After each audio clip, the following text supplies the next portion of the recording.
Here we go, everybody, live at 5. It's the ETF Think Tank Happy Hour. Welcome. We're thrilled to have a repeat guest here who's going to be talking about the consumer, restaurants, and sales. I'm going to kick it off to you, and then you can kick it to David. Well, let's do it. Let's do our round of intros. Cynthia Murphy, head of research for the ETF Think Tank. Thanks for joining us. It's our favorite hour of the week. David, introduce yourself, and then Mike, all you. David Chikansky, portfolio manager here with the Title Financial Group. Very excited to hear updates on how the consumer is doing with a repeat guest. And Mike, let's kick it off and give yourself introduce yourself, and if you want, just like frame your perspective on the markets right now within the eyes of the restaurant sector. Sure. Mike Halen. I'm the senior restaurant food service analyst at Bloomberg Intelligence. Yeah, thanks for having me back. This is always a good time. I think it was just about a year ago I was on here last, and it was a good discussion. So and there's going to be some overlap actually, I think, with what we talked about last year. So we did a pretty extensive report a few weeks ago talking about August data, and which obviously seems ancient now because we're already into October, but August data had started to slow in the restaurant business. June was pretty good. We were lapping some really expensive gasoline prices from the year prior, so people had a little bit of extra money in their pocket and they spent it going to restaurants. But things slowed in July, and they slowed pretty significantly in August. I use Black Box Intelligence data, and same store sales. Cheers. Cheers. Same store sales kind of moderated in August. They were up about 3% for fast food restaurants, 2% fast casual.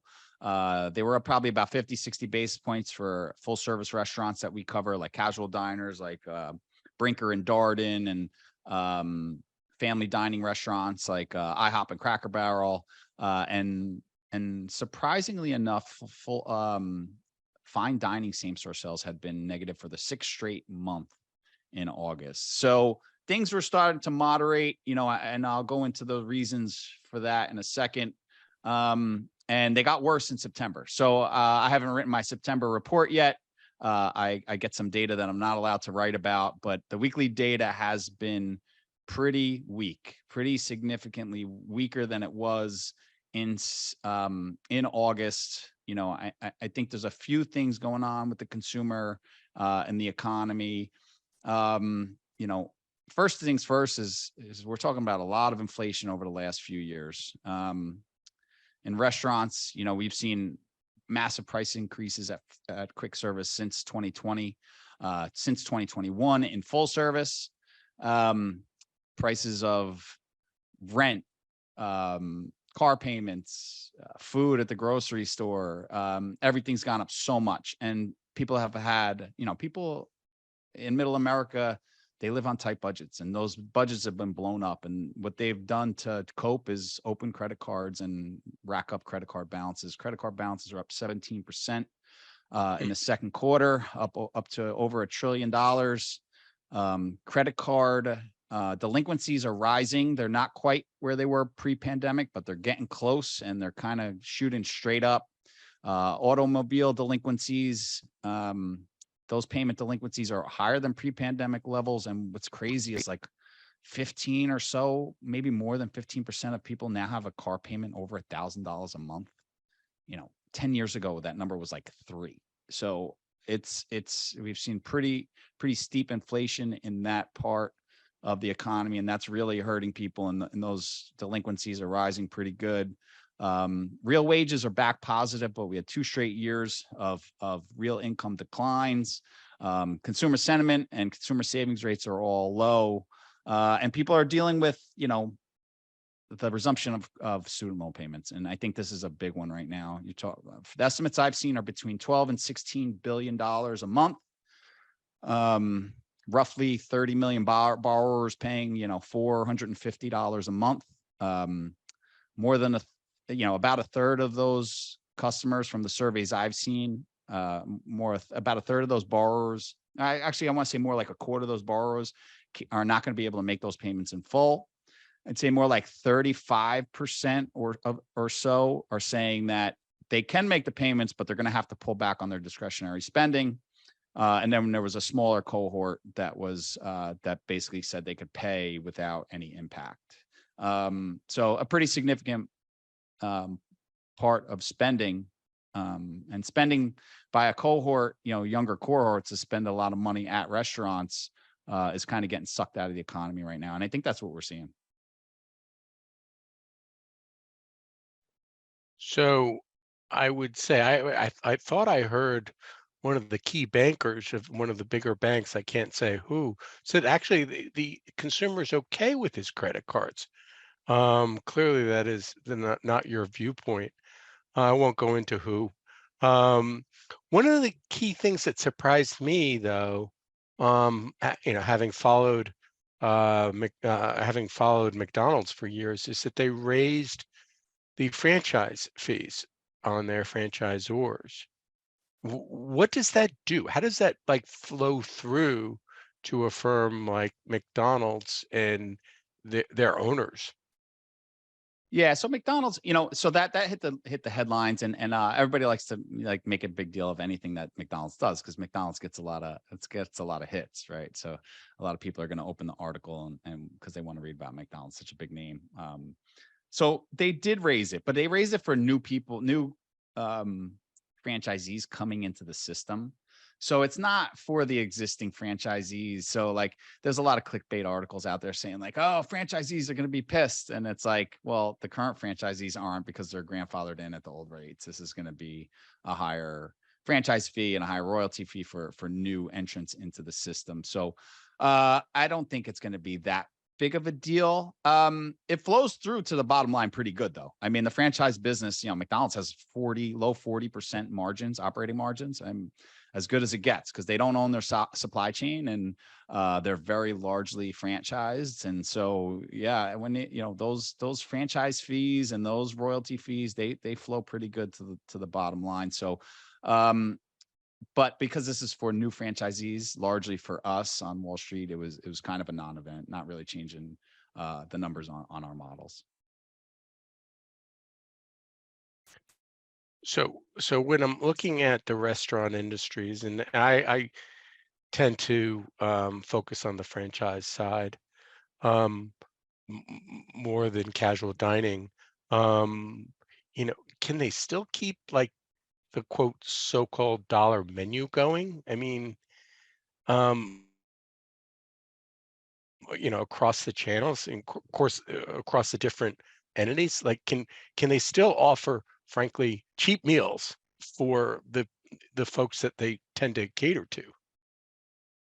Yeah, so the value menu has become a very important part for chains like McDonald's and Jack in the Box and Wendy's, because you're right, a good percentage of their customers are the low income consumer. So yeah, they're going to keep those value menus, and right now value and discounting is becoming more and more common. Everybody on the Q2 earnings calls was talking about how important value is right now. There's a few companies that are doing more discounting. Applebee's brought back the Dollarita. So if you've had a particularly bad week, you can go to your local Applebee's and get a $1 margaritas this week. So it's important. But they have to get creative, right? They might take some items off of that the McDonald's has the $1, $2, $3 value menu, right? So sometimes you take certain menu items off, maybe you put items on, maybe instead of offering 5 chicken nuggets, you offer 4, maybe you shrink the size of your cheeseburger a little bit. So yeah, there's kind of ways you could do it. What we've seen is higher price points on some of the bundling offers. At the beginning of the pandemic, it was 2 burgers for $4 at Burger King. And then it became 2 for $5.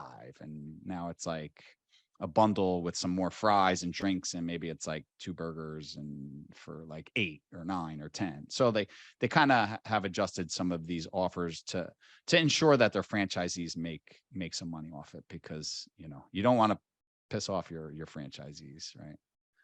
You want to make sure that you have a good relationship with them and you're making money, because if they're making money with you, they're going to open more stores and make everybody on Wall Street happy. So this is meant to be a happy hour, and it's a little bit of a sad hour, but like who's the winner, right? Like, not the whole world or the whole country can't be on a diet like simultaneously, right? Like someone has to win in this category. So who can take advantage of the like lack of spending? Someone has to. We're not all the entire country has not become like chefs overnight. We're not like all cooking our own food. So who can benefit in this environment? Yeah, and as long as the labor market holds up, that, you know, and which it still has, right? But it's usually a lagging indicator. So that's usually the last indicator that rolls over. Usually by the time the labor market rolls over, you know, the stock market's down pretty significantly because everybody knows you're in a recession. But as you know, until that time, people are working, right? And they're more and more of them are back in the office, and so they have less time to cook and do that kind of stuff. And so yeah, people have to go somewhere. So, you know, our what we've seen in previous recessions, what we think is going to happen again, is that people are going to trade down to cheaper occasions. And so instead of going to a full service meal at your you know, your favorite independent restaurant or a Chili's or an Applebee's, you're going to save some money and you're going to take the family to Burger King or order in some Domino's. So we think quick service is a better place to be. For a couple different reasons. You know, Domino's has a chance to do pretty good over the next year or so. Part of it is just they had a week the past 12 months or so for a few different reasons. One of the big one for them was labor. They had trouble finding enough labor to staff their stores and drivers, but primarily in taking phone orders, even though they've moved most of their orders to digital. So the labor market's improved and that's helped them. And then they've also partnered, I think now I'm drawing a blank, but I think it was Uber to do third-party delivery. And so for the next 12 months, they're going to get a boost from Uber Eats and Postmates orders. And we think for that reason, Domino's, we think, can come back a little bit. And Domino's is overexposed to low-income consumers, though. But because of easy comps, we think they may have a chance to outperform. Another one is Burger King. Burger King's got a new chairman of the board, Patrick Doyle, Wall Street legend. He turned around Domino's over a decade ago, did a phenomenal job, and he made a big investment in restaurant brands. And so he's leading the charge for the turnaround at Burger King. And so Burger King, you know, they're lapping a lot of really easy, like weak numbers since the pandemic. They've underperformed a lot. And so in the US, you know, overseas is pretty good business. And so they're investing in their franchisees in the United States. They have easy comps. I think they're making the right moves. And so for that reason, I think they can outperform some of their peers. They also have Popeyes, which is another chain that's focusing on improving their operations and making some investments to try to boost sales there. So those kind of come to mind. And Yum Brands just been a machine, man. Yum Brands has been an absolute beast. Continue to open up stores in the US and overseas. Continue to put up not great, but solid sales. Cheers. You know, and the one that's going to be interesting is McDonald's. So McDonald's in the Great Recession really outperformed, and they've been absolutely knocking the cover off the ball since the pandemic, and they've been one of the top performers. And so it's going to be interesting this time because their sales, according to traffic, their traffic according to Placer AI, which is a third-party data company that we use, their traffic has slowed now over the last like 5 or 6 weeks, and it's been negative, and it's really been the only negative prints we've had all year. And so now that McDonald's is slowing, I'm curious to see what happens, right? Is McDonald's a sign of what's to come for everybody? Because like I said at the top, things were slowing. And is McDonald's going to be able to continue to outperform? I don't know. My gut says they probably still will, even though they're lapping strong numbers because they have the best real estate. They have strong value on the menu with the $1, $2, $3 value menu. There's a lot of nostalgia there. What we've seen in previous downturns is like people go to what they know and what they're comfortable with, and McDonald's has that in spades. And so, you know, for that reason, they have the potential to maybe outperform as well. But so real quick, just to finish this thought, is there a precedence for how McDonald's either led or lagged the segment in a similar situation? Because I mean, it's been around for a long time. So have we seen this before, where McDonald's is leading and then for 6 months it completely falls behind, and what happens next? Yeah, I haven't seen something like this in a while. I mean, in the Great Recession, they outperformed, but there wasn't this inflation. We didn't have the inflation that we're seeing right now. So that it's kind of added another variable, and McDonald's has been aggressive with price increases. So that adds another variable that kind of changes the whole equation, in my mind. But there have been times in the past, and it's usually when McDonald's has struggled. And so in between the Great Recession and about 2016, when Greg Easterbrook took over McDonald's, Steve Easterbrook took over McDonald's, they struggled. And when they did poorly, it actually helped everybody else, because McDonald's is just that big with 14,000 stores in the United States. And so like if McDonald's had a down quarter, like Jack in the Box, Sonic, and Wendy's all had a better quarter. And then vice versa, if McDonald's had a big promotion and things did a little better, then they clawed back some share, then the other companies kind of came off. And so we could see that again. We could see another kind of market share battle again.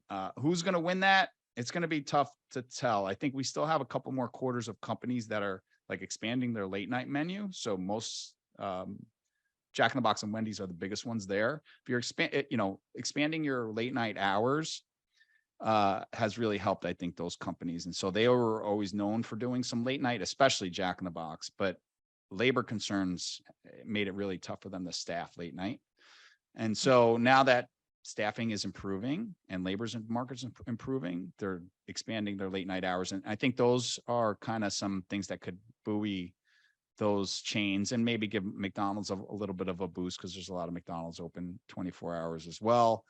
And then the other thing is like being able to bring in high income consumers. So like that's helped Jack in the Box pretty significantly since the pandemic, Chipotle as well. So chains, because we've had this like K-shaped recovery, right? Where the people that work white collar jobs and were able to work remotely saved a lot of money because they weren't going on vacations, they weren't going into work, and they weren't going to restaurants, and versus like low income consumers that maybe lost their job because of the pandemic and struggled.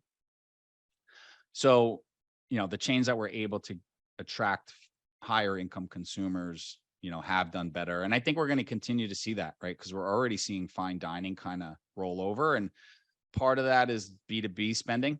It looks like, you know, businesses are probably tightening up their budgets a little bit, is probably part of that, but also just people saying, you know what, it's really expensive to go to a steak restaurant and get a steak and a nice bottle of wine right now. So maybe I'll look for something a little bit cheaper. Maybe I'll go to the local Thai spot, which is going to be like a third or a quarter of the price, you know? So,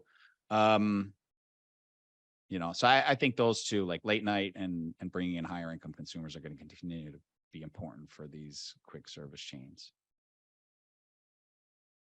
With data looking at like, you know, foot traffic, et cetera, or I assume a lot of it is driving traffic, like, is that adjusted for pricing oil and what that would do to the effect of it? Do you take that into consideration? And then Eric Connolly had a really good question of if you could comment on like what some of the restaurant companies look like in the private equity space that have been bought out, and are there like issues around their interest costs, et cetera, and like what ultimately happens with these businesses that are like, you know, good businesses in the space, but might just be over in debt, and like what are your expectations in that realm? So yeah. So wait, I'm sorry. Can you repeat? I'll do the PE first, and then you can remind me what the question before that was. So PE, yeah. The timing of this is great. I'm actually moderating M&A panel in a couple months at a restaurant conference. So I got to recently speak to a couple of bankers in the business. And so right now, yeah, interest rates are making it more difficult to do deals. In general, in restaurants, what we've seen over is like smaller deals. Inspire has taken some chains private, some publicly traded small cap chains private. But in general, we've seen a lot more smaller deals. And now with interest rates going up, a lot of these bankers are having to get more creative, right? Like they're including earnouts and all these other different things to try to get deals done. But there's no doubt that the higher interest rates are going to limit PE's ability to get the deals done or to find attractive deals that'll hit their benchmarks and their bogeys. So, what we expect, especially if, these restaurant stocks have not done well over the last couple of months, if they continue to get cheaper, we expect the strategic buyers to be more aggressive, right? So chains like, Yum Brands and Restaurant Brands and Darden that own multiple chains that have very good balance sheets, that have access to capital. I think what we would see is more of them becoming more active in the space. At the franchise level, things are still moving. You have a lot of baby boomers that are franchisees and their kids don't want to take over the business. And so there's still a lot of deals getting done at the franchise level. Family offices have become more active than ever. I think they're just trying to diversify away from maybe some of their equity and bond exposure, especially after 2022. And so family offices have been really active in the space. And so there's still a lot of movement at the franchise level in the restaurant market. The other question was about energy prices factoring into traffic data. Yeah. So we get the data from Placer AI, and a lot of these traffic companies are like they're buying data off of everybody's phones and trying to figure out where you're going, right? And so what it doesn't pick up is what your guest check is and how much you're spending. It's better for restaurants because you're going to go into a restaurant. If you're walking into a restaurant, you're going to buy something, right? It's probably less effective for retail where you can go and window shop, right? And then maybe go home and buy something online or look for a discount or something like that, right? So the numbers seem to be pretty good. They don't necessarily factor in oil prices, but oil prices, we've seen some impact. I mean, historically, oil prices and gasoline prices haven't had that much of an impact on most of my names. Cracker Barrel is one that it has because I think it's 83% of their stores are located on an interstate, and people will go to Cracker Barrel when they're on a vacation. They're on a family vacation and they're driving somewhere to the south, or they're driving to Florida, or wherever it may be, and they're going to stop at Cracker Barrels, right? And so when gasoline's high, they have less money to spend at Cracker Barrel store, and they have less money to spend at the meal. So they've been impacted by gas prices, I'd say, more than all of our other companies, but it's never really been that big of an issue. But we also haven't seen fluctuations in gasoline prices like this for quite some time. I mean, it's been, almost, probably 18 years, probably the late 2000s, where we saw some pretty big fluctuations in gasoline prices. And so we've actually had some of our companies on these earnings calls mention that, when gas prices have spiked, it's, people have pulled back a little bit on their spending, but that's more on the low end. That's more of the low end consumer at quick service restaurants. Hey, Mike, Starbucks has been a company I've been a fan of for years. My daughter happens to love Starbucks as well. But Starbucks has also always been a leader in technology. Have you really focused at all on their NFT strategies and whether or not that really works for them, or is it just a lot of noise? Yeah, I think it's noise. They've really gone radio silent on that piece, especially since the prices of NFTs kind of cratered last year with a lot of different things that were in a bubble.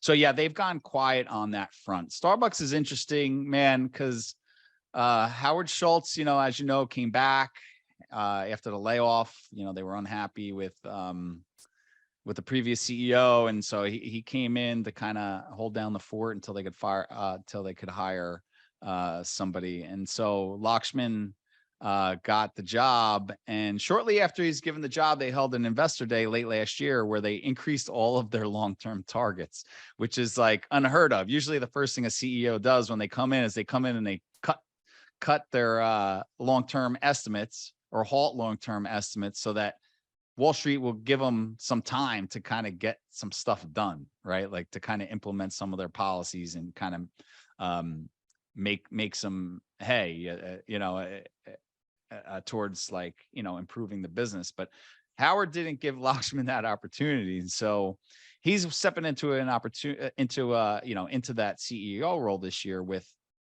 very, very high expectations. What we wrote was that these expectations weren't including the potential for a recession, which, by the day seems more likely. I think that I saw a CEO poll where 80% of CEOs think we're headed for a recession, where it's like financial journalists and the Fed and economists are like, kind of all in on this soft landing thing. But so they're kind of in a tough spot right now. Starbucks, in my opinion, the new CEO, I think that's a very difficult, those are big shoes to fill, and it's a very difficult situation to kind of step into.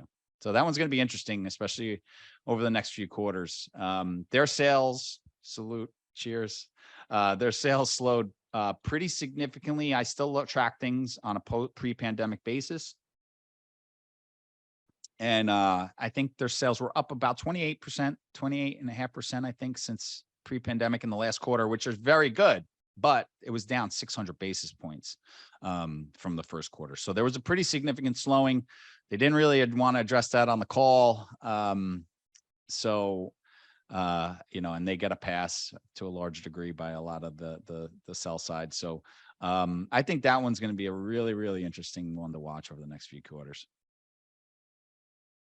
Do you have any thoughts just more broadly on technology? I think I'm trying to remember on your mid-year outlook, which I know was a couple months ago, as technology was one of your green arrows in terms of positive in the space, whether it's better tackling supply issues, better tackling job issues, or delivery. Like, what's interesting in terms of technology in the space that it's either improving the outlook for restaurants, or, not really making a difference, just creating buzz?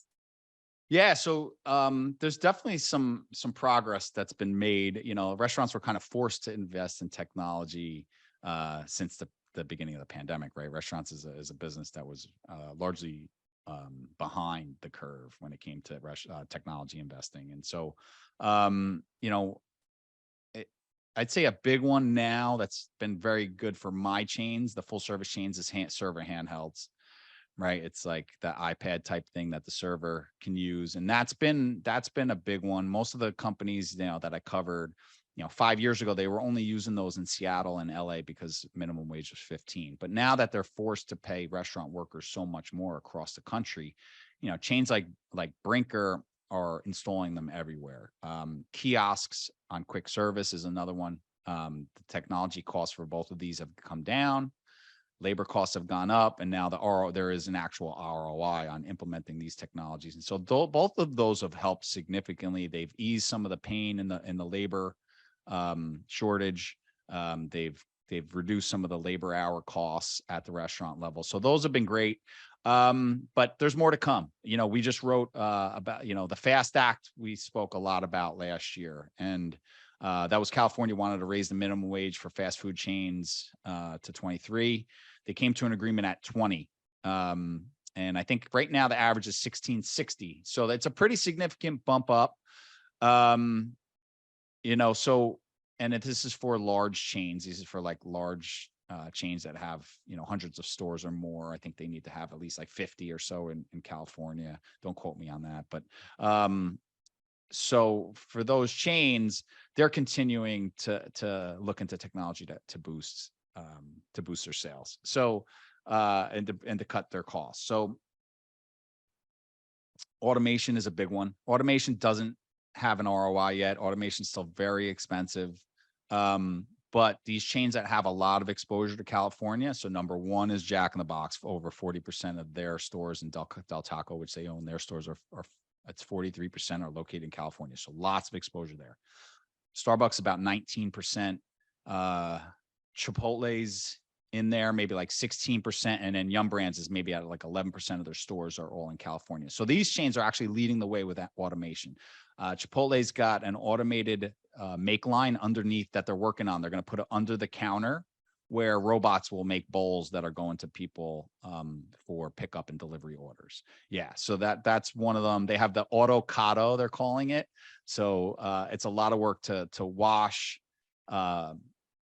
peel, core the avocados, right? And so they're creating a machine that will actually do all of that for them. They're also have an AI powered robot that's going to fry tortilla chips. So these are all things that they're testing right now. They're not going to be installed anytime very soon, but these are all things that are coming down the road. Jack in the Box has AI powered fryers that they've been working on. Yeah, and Starbucks has spent a lot of money over the last year, and they got a lot more to come in terms of just like simplifying the store for their employees. So it'll make their employees' lives easier, may or may not allow them to take some labor out of the stores. But there's a lot of automation as well at Starbucks. A big one was with their cold brew. Their cold brew took a lot of time out of their employees' day to make. And so they developed a machine that will do that for them. And so like that's going to be a big savings for Starbucks over the next year or two. Yeah, there's a lot of good stuff and more stuff to come. Yeah, when I'm thinking about technology, sometimes I'm just maybe oversimplifying things and thinking about the kiosks as technology, right? I get the feeling, frankly, that you're mostly talking about the US markets these days, right now, at least while we've been talking.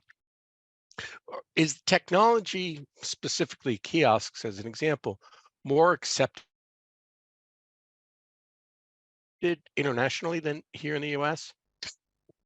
I don't necessarily have I don't have rates, but I can tell you in Asia they are. In Asia, digital ordering and kiosk ordering and all that kind of stuff is way more prevalent than it is here in the United States. But the companies that I cover here in the US, they don't cite really any issues with their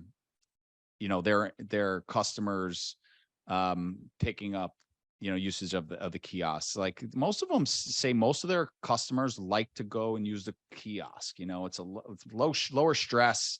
You don't have people in line like kind of breathing down your neck waiting for you to like an order. You don't have that kind of pressure of somebody else. And now the technology is getting better where they can pop up your last order and make suggestions for you based on what you've had in the past. And so what they're seeing is pretty swift adoption here for the kiosks and stuff like that. When it comes to overseas, most of my companies are franchised overseas. Pretty much all of them are. And so that's really up to the franchisee to adopt. So we don't get as much color about, that piece of it. But from what I understand, Europe has adopted that as well. But I think generally overseas, labor costs are cheaper. And so there's less of a pressing need for franchisees overseas to adopt that kiosk versus the US. In some countries, yes, like Australia is, they're paying a crazy minimum wage. So they're way ahead of the US, that's kind of interesting. Like a lot of these chains that do international business have learnings from other countries. So like UK had for years ago, like a decade ago, had trouble finding enough Domino's employees that spoke very good, clear English to answer the phones. And so they were one of the first countries to adopt digital ordering because it was a pain point for their customers, right? And then the same thing with Australia is like their minimum wage has been so much higher than everybody else for so long that a lot of these automated technologies are ahead of the curve and being implemented in a place like Australia before it is even here, right? And so but then you go to a place like Asia or the Middle East and labor costs aren't that high, and so aren't as high, I should say. And I guess it depends where you are in Europe, but like Middle East and Asia definitely is like cheaper labor in some of these areas. And so, a turkey, and so there's less of a need for kiosks and stuff like digital ordering, stuff like that. So coming back to Eric Connolly, I think I'm going to try and interpret this question. He writes, why did OpenTable lose so many restaurants? Why is Tock taking so much share for payment systems, especially in fine dining? Unfortunately, I don't have much for you. I don't have much for you on Tock. Yeah. So I'm sorry, it was OpenTable was the one that was losing. OpenTable. Yeah, I'm to be honest with you, I'm not familiar. I'm not familiar with that, and I'm not sure why they would be losing customers. I would assume, if I was going to guess, it would be that they're charging the restaurants for that service, and restaurants aren't as busy as they were, and so restaurants have less need to use an OpenTable to fill their empty restaurants, right? Like to fill their tables. Right? No, is that making sense? I don't even know. Makes sense. Maybe they would Well, need I it think more they than just don't wanna ever, pay. though. I mean, you could Well, say yeah, now they they would- need it more than ever. Yeah. Well, they could need it more than ever, is right. So I You just so I can't don't know. afford it. I'm gonna go back. They just can't afford it. That could be it. I don't know. Like I said at the top, I'm not really sure. So, yeah, or maybe they just have found that it's not helping. You know what I mean? Sometimes they feel that their money's being spent elsewhere. I know a lot of money has gone to third party delivery. A lot of marketing dollars have gone to delivery. And so a lot of chains are spending more on that part of the business because it's grown. For most of our companies, it's almost double what it was pre-pandemic. And so it's changed kind of the way they run the kitchen. It's changed the front of the house. It's kind of a pain for a lot of these restaurants because they're not set up to do a lot of delivery and takeout and stuff like that. So that might be a big reason why, right? Just kind of a shift in consumer behavior away from the dining rooms and towards to go. Which kind of So makes I'm gonna- sense, because when you go out to eat, to me at least, when we go out as a family, what always breaks the bank is the drinks and then the tip. If you just take the food and eat it at home, you save so much money because somehow the drinks are always crazy. Even like the soda, it's like I don't understand why that a lot of times costs the same or not more than the food. Yeah, that's where they make their money. It's like 90% plus margins on those drinks. And Yeah. Dan, should we bring up Ray? He has one question or a couple questions. I'll strike. You want to come up, Ray? Ask your question. Yeah, thanks, guys. Thanks, Dan, Cynthia. And thanks, Mike. Great space. The question I had as far as the high-end diner, it's interesting that one seems to be one that's kind of trailing, but just as far as a baseline, is the high-end diner, is that more just high-end consumers that eat there frequently, or is it other consumers that maybe normally wouldn't eat there but would go there on a special occasion? What's sort of the baseline for those guys? Thanks. Sure thing, right? That's cool. That's a good question, man. It depends on the restaurant chain. So I can give you an example of Ruth's Chris. That was probably the only strictly fine dining chain that I ever covered. And their business was always a third. It was 1/3 business to business. So it was, Bloomberg taking its clients out to dinner at Ruth's Chris. A third of it was wealthy people that would eat there on pretty regularly, maybe once a month or whatever it might be. And then a third was special occasions. So people would go, on a birthday, on an anniversary, something like that. But it largely kind of depend on the chain. Unfortunately, I don't really have any data on which part of that people are cutting back on. Because like I said, there was 6 straight months where fine dining is down. But Ruth Chris is no longer a standalone company. So there's not really any and Del Frisco's was another one that's no longer publicly traded. So we don't really have anyone we can kind of go to and find out that information about which third of that business is kind of struggling. But I'd venture to guess business to business, which is typically a pretty big piece. I think it's usually more than a third for most of the fine dining chains. and especially steakhouses, is probably slowing pretty good. But in recent months, we've heard of high-end retail starting to turn down as well. So, maybe, I think that's a sign that the high-end consumer is maybe worried about where the economy is going, and maybe they're pulling back a little bit after what was apparently a good summer for vacations and stuff like that.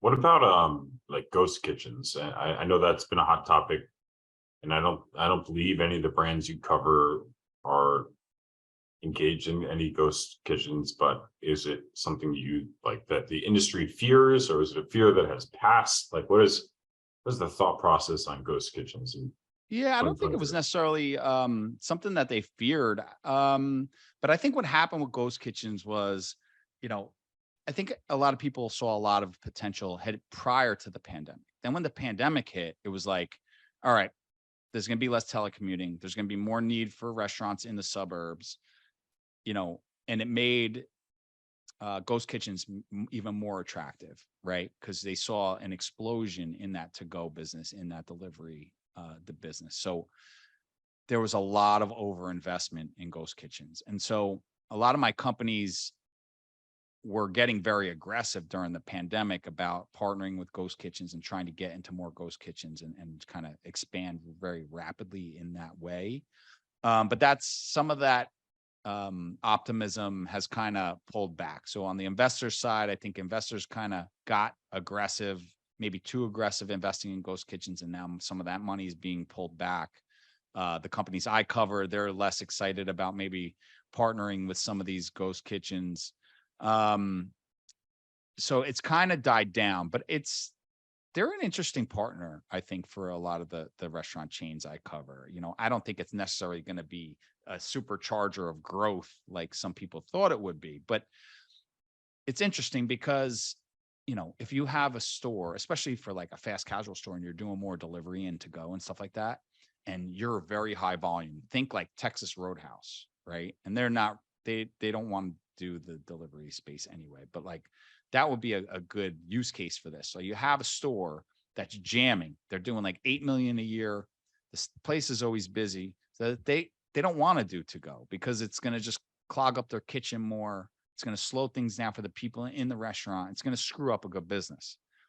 But what Texas Roadhouse could do is open in a ghost kitchen down the road and sell their steaks and only to go through that location, right? And a lot of restaurants that are busy are using those ghost kitchens to kind of, push some of their demand at really busy times of the day, and it's been pretty helpful.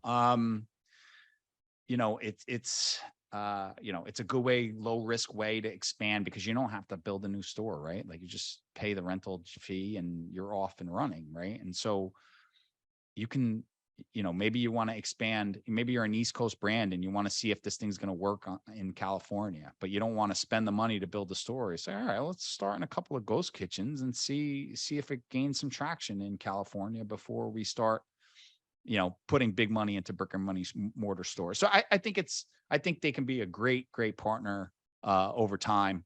But there was definitely some, overinvestment in the space and things have to kind of rationalize here. But yeah, it's interesting, something we're going to continue to watch. So sorry to put you on the spot with kind of a tough question, Mike, but with interest, but with seriously, with interest rates the way they've gone, what does it cost, as an example, to open a McDonald's restaurant? I mean, the borrowing costs must be substantially higher for a franchisee than it used to be. Where do things stand in that? Yeah, it is much higher. I mean, its build costs are higher as well, right? Whether it's McDonald's or anybody, really. Significantly. Yeah, for everybody. Construction costs are way up. It's been very difficult to get their hands on equipment, and equipment costs are way up. And equipment supply chain has been a barrier to growth. And a lot of this, a lot of new store openings have been continue to get pushed because of delays in the supply chain. Costs are high, and it's tough for that franchisee that owns one store, maybe two stores, right? They don't have the leverage, and it's become a lot more difficult for them to borrow. Without a doubt, it's a lot harder for them to get financing right now. What I can say is we've seen a pretty big consolidation in the industry with franchisees, for the reason I brought up before. There's a lot of boomers out there and their kids don't want to take over.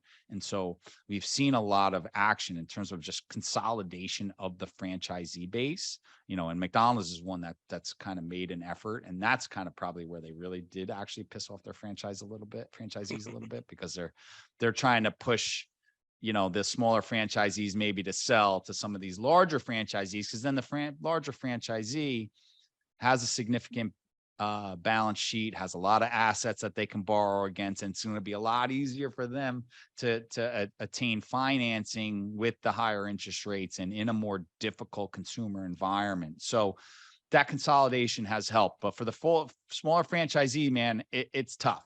And so usually what you see is like maybe a year later is where you start to see the slowdown in development, right? Because it takes about a year to plan and site and open up and build and then open up a new store. It's usually like a 12 to 18 month lag time, right? So if things start to slow down last month, we'd expect to see a slowdown in the net unit growth, show up late next year, But yeah, that's definitely a concern for the smaller franchisees. There's no doubt about that.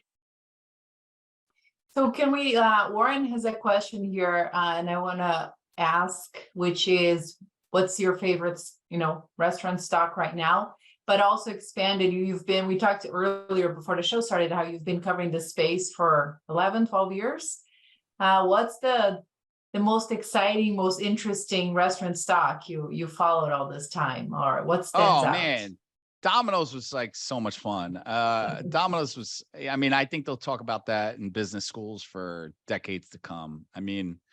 For them to come out and say, yeah, our pizza sucked and we know it and we're going to make it up to you. And they put like all the nasty tweets people had on a ticker in Times Square, like to own it head on and then go and improve the pizza and to do what they did, like turn around the business the way they did. It was absolutely unbelievable. The stock it was in the depths of the depression. People were so worried about their franchisees going bankrupt. The stock fell to like $2 and change. And, it had rocketed up to like 400 plus, I think a couple years ago. Such a great story. And they really did it with technology. They actually stopped promoting their limited time offer pizzas and limited time food offerings because they didn't have to.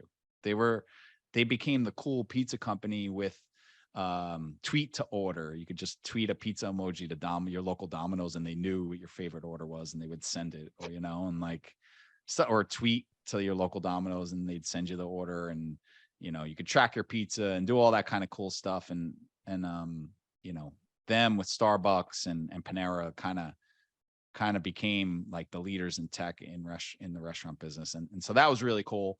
And so I don't have a favorite. I'm not allowed to recommend stocks, but what I could say is like, what's interesting is restaurant brands, because Burger King US has struggled for a very long time. And the same guy that turned around Domino's is now, helping that management team do that over there. So that's going to be a fun one to watch, I think, right now.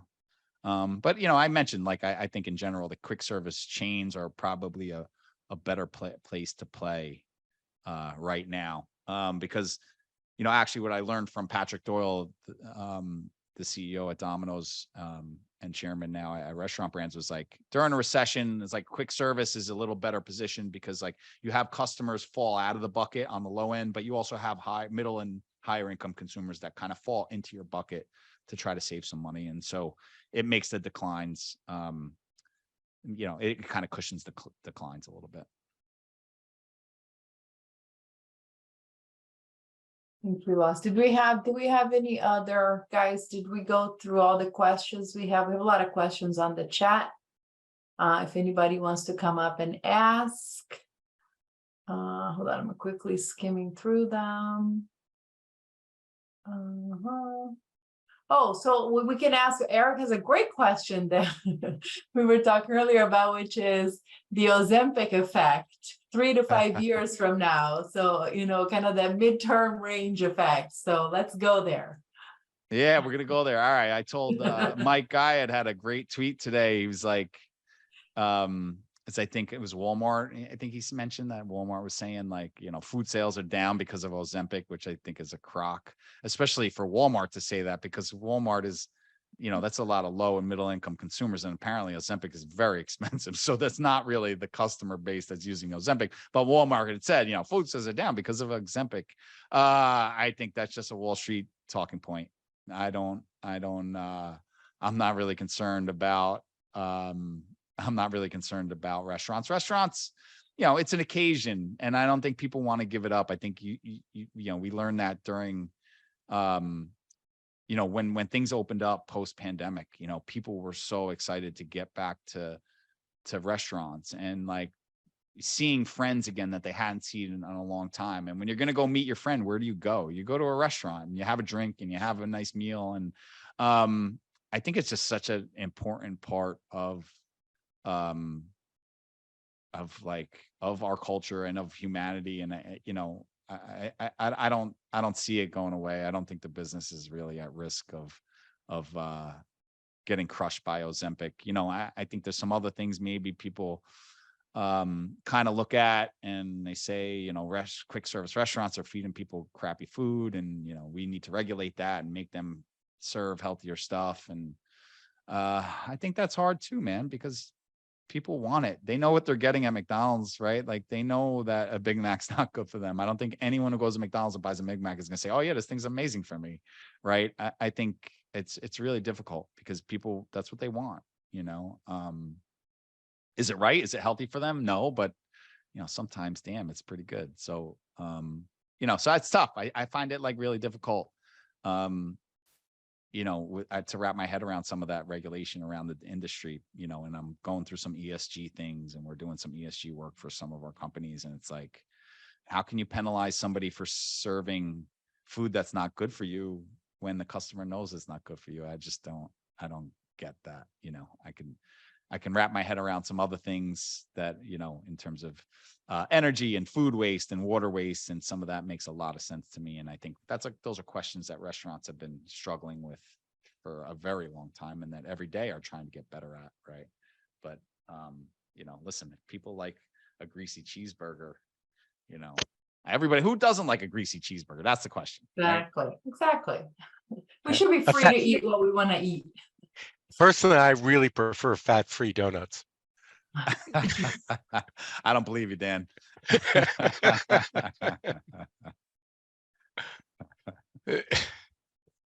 So, I mean, listen, we're at the top of the hour. We thank you very much for coming to the happy hour and cheering us up with all your great outlook.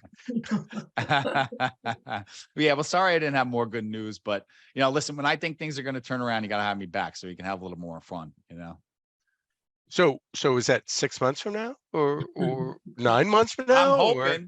I'm hoping. Honestly, I'm hoping. Like, but you give us a 7-day notice, you'd be like, turnaround is next week and we'll have you on. Well,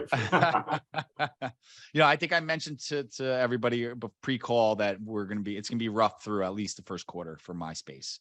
Last year, December, January, February, March were good months for the restaurant industry because we were lapping Omicron and restaurant closings the year prior, right? And so a lot of this business is figuring out what are the base effects? What did we do last year? And so we got difficult comparisons and a weakening consumer, and we don't think that's going to be solved, between now and March. After that, we're going to see, does the consumer get worse? Does the, labor market hold in? Does it get worse? What happens with,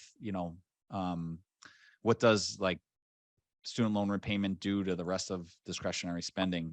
These are all kind of unknowns. I wish I had the answer. I probably wouldn't be working for Bloomberg, if I had that kind of foresight. But well, sometimes also things are anticipated, right?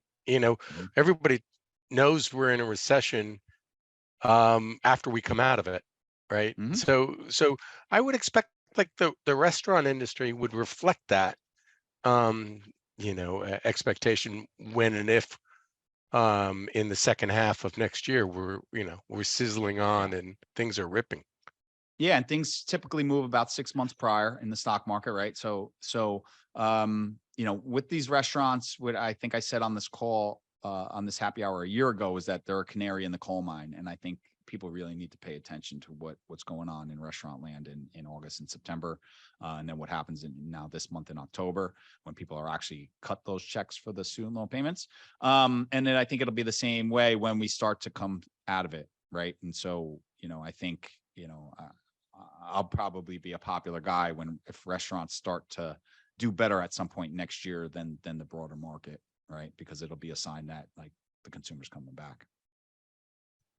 So with that, I'll just tee up next week's guest is Lynn Alden. Lynn speaks very often about important macro trends, but then she also has some specific ideas on how to handle them as well. So everybody, thank you for joining us for the happy hour. Here's to Be more healthy. sales. Thank you, Mike. Thank you, Mike. Thanks for having me. That was fun. Cheers. Cheers. See you all. Thanks for joining. See you all next week. Thanks, Bye. everybody. Bye.